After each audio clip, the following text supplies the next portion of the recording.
क्या मानते हैं कि जो छोटे व्यापारी अभी बचे हुए हैं, कुछ तो ख़त्म हो गए, आप कह रहे हैं कि इस कोरोना की लहर में जो बचे हैं उन्हें बचाने के लिए क्या करे मनोहर सरकार? और सरकार से तो मेरी यही दरख्वास्त है कि वो छोटे व्यापारी की तरफ जो हमारे रेट ऑफ इंटरेस्ट हैं, जो टैक्स के अंदर आने वाला स्लैब है उसके अंदर वो कुछ सहूलियत दे। 18% की वजह से हमारी रेट कॉस्टिंग भी बहुत दूर होगी। कुछ हमारा कोविड की वजह से वैसे ही काम बंद हुआ, उससे पहले नोटबंदी भी रही है। तो सरकार से यही है कि वो रेट ऑफ इंटरेस्ट के लिए या बैंकों के अंदर कोई ऐसी सहूलियत दे जिससे हमारे ऊपर पेनल्टियाँ ना पड़ें और वो हम लोग छोटे सर्वाइव करने के लिए आगे कुछ और टाइम वेट कर सकें और आगे अपने व्यापार को चला सकें। स्किल लेबर के लिए अगर हमें बाहर से लानी पड़ी और इस कानून के अंतर्गत आने के बाद उसमें हमें काफ़ी प्रॉब्लम क्रिएट होगी, क्योंकि उसके लिए बाहर से लाने वाले लेबर के लिए हमें जो 75 का रेशो बनाई गई है उसमें हमें कुछ ना कुछ दिक्कत आएगी। तो हमारा काम जो पहले कोविड की वजह से काफ़ी इफेक्ट हुआ है, तो इस तरह की अगर रिस्ट्रिक्शंस और आगे आती हैं तो हमें काम करने में दिक्कत आएगी और हम लोग उसमें और पीछे चले जाएंगे। पिछले लास्ट 2-3 साल से हम लोगों के रेट ऑफ इंटरेस्ट की वजह से हम लोग रिकवरी नहीं कर पाए। बैंकिंग के लिए कोविड की वजह से हमारे काम को बहुत बड़ा धक्का लगा है, खासकर वेडिंग कार्ड्स तो 100% इफेक्ट हुआ है। इसकी वजह से सरकार से यही अनुरोध मेरा है कि वो रेट ऑफ इंटरेस्ट का और जो छोटे मोटे एक्सपेंसेस हमारे ऊपर जो अननेसेसरी डले हुए हैं उसकी तरफ थोड़ा ध्यान दिया जाए। तीनों लहरों में से हमारे अपने छोटे व्यापारियों में से बहुत लोग तो हमारे इस लाइन से बाहर ही चले गए, जो इसको सर्वाइव नहीं कर पाए क्योंकि इतनी बुरी तरह कमर टूटी हुई थी कि वो उसको नहीं सह पाए। बैंकिंग के अंदर भी गवर्नमेंट ने कहा था कि इसको चलो हम रेट ऑफ इंटरेस्ट जो है अभी नहीं काटेंगे, लेकिन वो गवर्नमेंट ने 8-9 महीने के बाद इकट्ठा ले लिया। बात तो एक ही आई है ना जी। केंद्र सरकार का बजट पेश हो चुका है और अब निगाहें हरियाणा सरकार के आने वाले बजट की ओर हैं। 2 तारीख निर्धारित की गई है जब हरियाणा में बजट पेश किया जाएगा। हालांकि बजट सत्र 2 तारीख से शुरू होगा, लेकिन बजट कब पेश किया जाएगा इसकी तारीख नहीं तय हुई है। लेकिन जो व्यापारी हैं हरियाणा के, चाहे छोटे व्यापारी हो चाहे बड़ा व्यापारी हो, सभी की निगाहें इस ओर हैं कि आखिर सरकार उनको क्या देती है। कोरोना महामारी से जूझ रहे व्यापारियों की क्या उम्मीदें हैं, इन्हीं सब पर बात करने के लिए प्रवेश सिंगला उद्योगपति हमारे साथ मौजूद हैं। प्रवेश जी, स्वागत है आपका पंजाब केसरी में। धन्यवाद जी आपका और पंजाब केसरी का मैं बहुत आभार व्यक्त करता हूँ कि आज हमें मौका मिला आपसे बात करने का। बजट आने वाला है, हरियाणा का भी, देश का भी बजट आ चुका है और अब बहुत जल्द 2 तारीख सत्र शुरू होगा और उसके बाद बहुत जल्द हरियाणा का बजट भी आ जाएगा। क्या कुछ उम्मीदें रखते हैं आप एक बार फिर हरियाणा के वित्त मंत्री मनोहर लाल से कि व्यापारियों को कुछ मिलेगा? व्यापारियों के लिए मैडम जी, हमारे जो वेडिंग कार्ड से रिलेटेड हमारी इंडस्ट्रीज़ है वो 18% GST पे आती है। तो मेरा सरकार से अनुरोध है कि क्योंकि कोविड की वजह से हमारे काम को काफ़ी इफेक्ट आया है, जिसकी वजह से हम लोग सर्वाइव करने में थोड़ी सी हमें प्रॉब्लम आ रही है। तो मेरी सरकार से यही गुजारिश है कि व्यापारियों के लिए जो हमारे इस लाइन से हैं तो उसका GST कुछ कम किया जाए, जिससे हम लोग थोड़ा सा इसको कवर कर पाए। MSME उद्योगों को राहत देने के लिए पहले भी सरकार ने, जब कोरोना की पहली लहर हमने देखी, सरकार की ओर से करोड़ों में फंड जारी किया गया। क्या जो आपका जिस जगत से, उद्योग जगत से आप आते हैं, क्या उस उद्योग को कुछ राहत मिली है सेंटर के उस फंड से? बिल्कुल मिली है सर। SMSC स्कीम का बेनिफिट्स काफ़ी लोगों ने लिया है, उसके अंतर्गत हमें भी उसका लाभ मिला है। तो उस सरकार की तो कोशिश पूरी रहती है। थोड़ा सा इसमें हल्की सी प्रॉब्लम आती है बैंकिंग की तरफ से, वैसे सरकार की स्कीम्स बहुत ही मतलब लाभदायक है। कोई भी आदमी इसका लाभ उठा सकता है, जो मतलब इसमें अगर उसको एक्चुअली क्या है कि हम लोगों को इसकी पूरी जानकारी नहीं है। इस जानकारी के लिए सरकार को भी कुछ ऐसा कदम उठाने चाहिए जिससे कि एक छोटे लघु उद्योग वाले को या बड़े वाले को उसकी पूरी जानकारी दी जाए, चाहे उसके लिए कोई छोटा मेला लगाया जाए या उसके लिए कोई भी प्रचार का माध्यम बनाया जाए। अभी मुख्यमंत्री, जो कि वित्त मंत्री का भी कार्यभार देख रहे हैं, मनोहर लाल, उन्होंने उद्योगपतियों से कुछ बातचीत भी की। प्रदेश के कई उद्योगपति उसमें शामिल थे। कई लोगों ने मांग भी रखी, कुछ को 75% जो कानून है उसमें भी ऐतराज़ जताया कुछ लोगों की और भी मांग थी। क्या GST के अलावा आपकी कुछ और मांग है जो आज आप मुख्यमंत्री के सामने रखना चाहेंगे हमारे माध्यम से? अभी तो GST का जो मेन इशू है हमारे काम को जो अफेक्ट कर रहा है टोटल, वो GST का ही है। लेबर्स के लिए, स्किल लेबर के लिए अगर हमें बाहर से लानी पड़ी और इस कानून के अंतर्गत आने के बाद उसमें हमें काफ़ी प्रॉब्लम क्रिएट होगी, क्योंकि उसके लिए बाहर से लाने वाले लेबर्स के लिए हमें जो 75 का रेशो बनाई गई है उसमें हमें कुछ ना कुछ दिक्कत आएगी। दिक्कत आई। क्या लगता है इसमें सुधार किस प्रकार का किया जा सकता है? सुधार तो ये है कि हमें जो गवर्नमेंट इस तरह की कोई इंस्ट्रक्शन ना लगाए, क्योंकि हम लोग हमारा काम जो पहले कोविड की वजह से काफ़ी इफेक्ट हुआ है। तो इस तरह की अगर इंस्ट्रक्शंस और आगे आती हैं तो हमें काम करने में दिक्कत आएगी और हम लोग उसमें और पीछे चले जाएंगे। अच्छा, क्या आप कुछ मांग करते हैं कि सरकार से, खट्टर साहब से खास तौर पर, कि अब की बजट में कुछ राहत, कुछ पैकेज जारी किया जाए उद्योगपतियों के लिए? क्योंकि 6 बजे तक सारे उद्योग दुकानें बंद हो रही हैं, अभी भी पूरी तरह से हरियाणा खुल नहीं पाया है और कमर जो कहते हैं अभी भी व्यापारी की सीधी नहीं हो पाई है, टूटी कमर है, अभी भी वो सही तरीके में चलना और दौड़ने की कगार पे इंडस्ट्री नहीं पहुंच पाई है। तो कुछ मांग आपकी खट्टर साहब के लिए?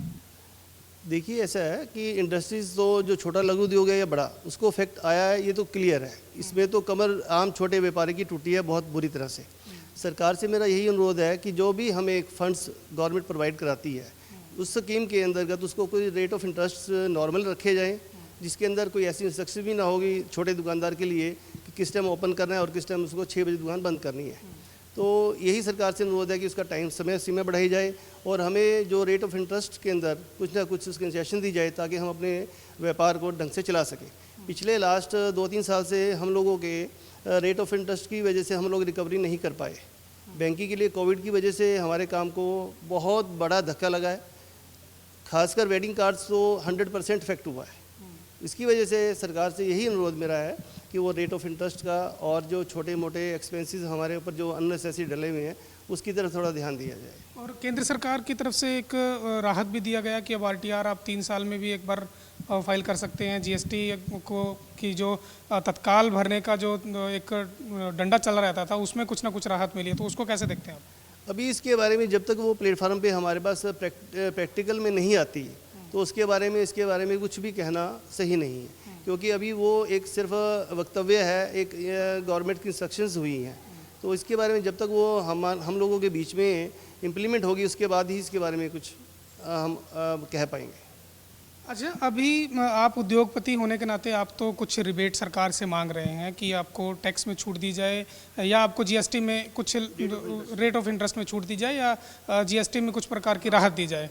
एक आम नागरिक होने के नाते आपके फैमिली है, बच्चे हैं, गृहिणी वाइफ हैं आपकी, उन लोगों की क्या मांगे हैं? वो लोग क्या चाहते हैं कि सरकार उनके लिए कुछ कम करे, उनके लिए कुछ चीज़ें राहत भरी आए? क्या बेटे के लिए, बच्चों के लिए रोज़गार है, कुछ प्रकार की चीज़ें हैं, क्या डिमांड है?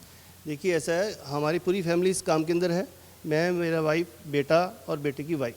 तो उसमें क्या हुआ कि कोविड की वजह से हमारे काम को इफेक्ट तो आया ही आया है। उसके बाद जहाँ तक कहें बात महंगाई की, वो भी काफ़ी बुरी तरह से चढ़ी है। कोई हमारी, चाहे वो सब्जीज़ है, किचन के काम पे इफेक्ट हुआ है, चाहे हमारे वो गैस सिलेंडर रहे हैं, कुछ भी है, उस सारे को अगर ध्यान से देखा जाए तो हम कहीं ना कहीं हमें तो डबल मार पड़ी है। व्यापारी की होने के नाते कोविड के अलावा भी तो हमें हमारी रसोई पे, किचन पे, हमारे अपने एक्सपेंसेस पे पहले से डबल हुए। अब टमाटर भी या कोई भी सब्जी अगर हम अपने किचन की लेते हैं, वो 50-60 रुपये, 70 रुपये किलो तक वो मार्केट में मिल रही है। तो मान रहे हैं कि छोटे उद्योगपतियों को ज़्यादा नुकसान हुआ है कोरोना में, और जीएसटी, पहले नोटबंदी, फिर जीएसटी और फिर कोरोना। बिल्कुल, ये 3 लहर तो छोटा व्यापारी देख चुका है। तीनों लहरों में से हमारे अपने छोटे व्यापारियों में से बहुत लोग तो हमारे इस लाइन से बाहर ही चले गए, जो इसको सर्वाइव नहीं कर पाए, क्योंकि इतनी बुरी तरह कमर टूटी हुई थी कि वो उसको नहीं सह पाए। इसके अंदर का बहुत से मेरे नोटिस में दुकानें हैं जो बिल्कुल टोटल बंद हो गई, जो मतलब इसको बिल्कुल सर्वाइव नहीं कर पाए। तो सरकार से यही मांग है कि उसके ऊपर जो हमारे इंस्ट्रक्शंस हैं, पीछे बैंकिंग के अंदर भी गवर्नमेंट ने कहा था कि इसको चलो हम रेट ऑफ इंटरेस्ट जो है अभी नहीं काटेंगे, लेकिन वो गवर्नमेंट ने 8-9 महीने के बाद इकट्ठा ले लिया। बात तो एक ही आई है ना जी।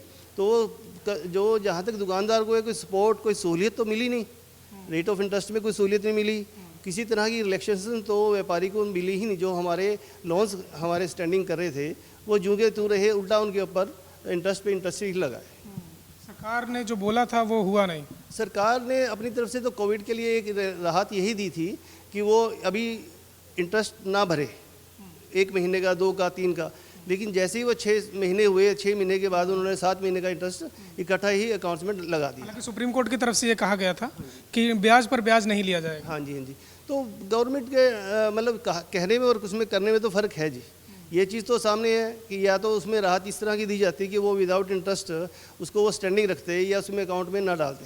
वो जब हमारा लोन आउटस्टैंडिंग इंटरेस्ट बीच में जुड़ जाता है तो वो तो आउटस्टैंडिंग उसके ऊपर इंटरेस्ट पे इंटरेस्ट तो जाएगा ही जाएगा। तो क्या मानते हैं कि जो छोटे व्यापारी अभी बचे हुए हैं, कुछ तो ख़त्म हो गए, आप कह रहे हैं कि इस कोरोना की लहर में जो बचे हैं उन्हें बचाने के लिए क्या करे मनोहर सरकार? मनोहर सरकार से तो मेरी यही दरख्वास्त है कि वो छोटे व्यापारी की तरफ जो हमारे रेट ऑफ इंटरेस्ट हैं, जो टैक्स के अंदर आने वाला स्लैब है उसके अंदर वो कुछ सहूलियत दे। 18% की वजह से हमारी रेट कॉस्टिंग भी बहुत दूर होगी। कुछ हमारा कोविड की वजह से वैसे ही काम बंद हुआ, उससे पहले नोटबंदी भी रही है। तो सरकार से यही है कि वो रेट ऑफ इंटरेस्ट के लिए या बैंकों के अंदर कोई ऐसी सहूलियत दे जिससे हमारे के ऊपर पेनल्टियाँ ना पड़ें और वो हम लोग छोटे सर्वाइव करने के लिए आगे कुछ और टाइम वेट कर सकें और आगे अपने व्यापार को चला सकें। बहुत बहुत शुक्रिया बात करने के लिए हमसे। तो ये थे प्रवेश सिंगला, एक उद्योगपति हैं, कागज़ का व्यापार है, गत्ते का व्यापार है, और ये बता रहे हैं कि किस प्रकार से लॉकडाउन के बाद आज की स्थिति ये है कि कई उद्योगपति, छोटे जो व्यापारी थे, कारोबारी थे, उन पर इतना ज़्यादा असर पड़ा कि उनके कारोबार खत्म हो गए। और अब इन सब की निगाहें जो है वो हरियाणा के आने वाले बजट पर है, वित्त मंत्री मनोहर लाल की तरफ है कि आखिर वो इनको क्या राहत देते हैं ताकि इनके उद्योगों को बचाया जा सके। अब निगाहें सरकार के फैसले पर हैं कि आखिर सरकार क्या इनको बचाने के लिए कदम उठाती है, राहत पैकेज क्या जारी करती है। सुधीर पांडे, पंजाब केसरी टीवी, जलंधर। हमसे जुड़े रहने के लिए हमारे YouTube चैनल को सब्सक्राइब करें और नई वीडियो की नोटिफिकेशन के लिए बेल आइकॉन को दबाएं। अगर आप ये वीडियो Facebook पर देख रहे हैं तो लाइक जरूर करें और ज्यादा से ज्यादा शेयर करें। धन्यवाद।